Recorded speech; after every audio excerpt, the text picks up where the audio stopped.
Thank you so much, and welcome back to Ekiti, where we're monitoring this election for you. Some quick updates on what is happening right here.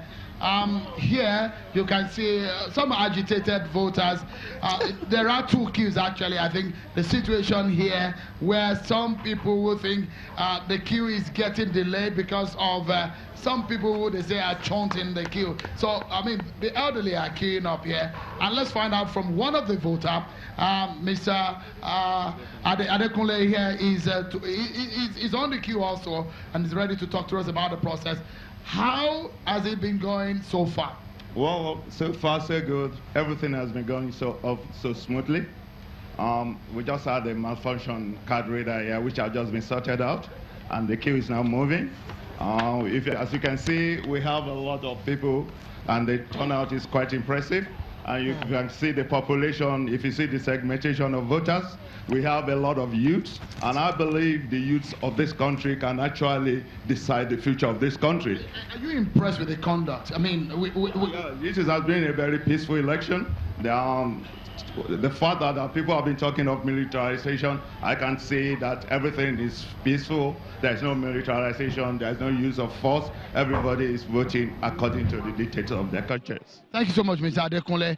And I wish you the best in the day. It might be a long one, but just be patient. So let's see what is happening in some other areas. For example, where the candidate of the PDP voted earlier today, we understand that the card reader did not get to read him early enough, and there's some issues with the card readers here. But here is, I'm not sure that they've been having as much problems, but he said that they've been having issues earlier, but I guess it's been resolved.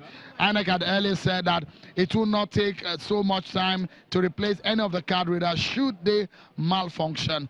Let's give you a sense of how this is playing out. If you look just across the queue here, it's going down, but it's still a long queue. And if you look at the segmentation of the people on the queue, you can see a whole lot of young people, a lot of women on the queue. It gives you a sense of the enthusiasm and the kind of character the people of Ekiti are putting up for this exercise. Also, let's give you a sense. If you go to that part of the road, that's where an incident happened a few minutes ago, where some people who are allegedly buying votes were being chased by a policeman, and they got an evidence of a bag filled with money. We'll give you more on that on Channels Television. So stay with us. So it's been peaceful generally. From what we heard, the exercise started early in a lot of places. Looks so much that INEC got over some of the logistics problems they always face. But it happens today that there are a lot of enthusiastic voters. One of the things that we need to look out for today is the fact that INEC wants to transmit results electronically. That's one thing that is interesting in this exercise. Perhaps an experiment INEC wanted to put into this exercise. We'll see how that plays out in this place. You can see a lot of, let me give you an understanding of, if you just come with me here, let me see. So see this elderly woman here casting a ballot. It's just so interesting. The kind of she's been on the queue. I've seen her a few times, and she's been on the queue, and here she casts a ballot. So it's an open secret ballot system.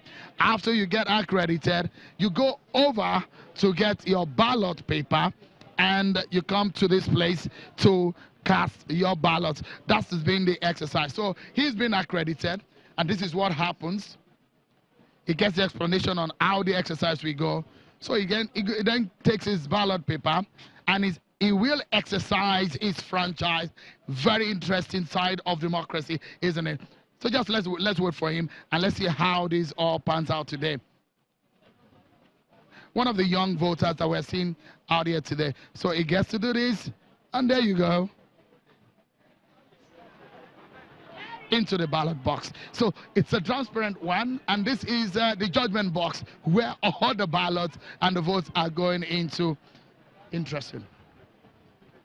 let's give you a sense of what is happening in terms of security. They did tell us 30,000 police officers are being deployed for this election. So, and if you see them, at least not only the police, Nigerian police officials, you'll find it. You see people also from the NSCDC and all the sister agencies. You see at least in every polling unit, you see at least 3 or 4 police or security agents on the ground, looking, making sure that everything goes smoothly. If you look at it, they are not armed.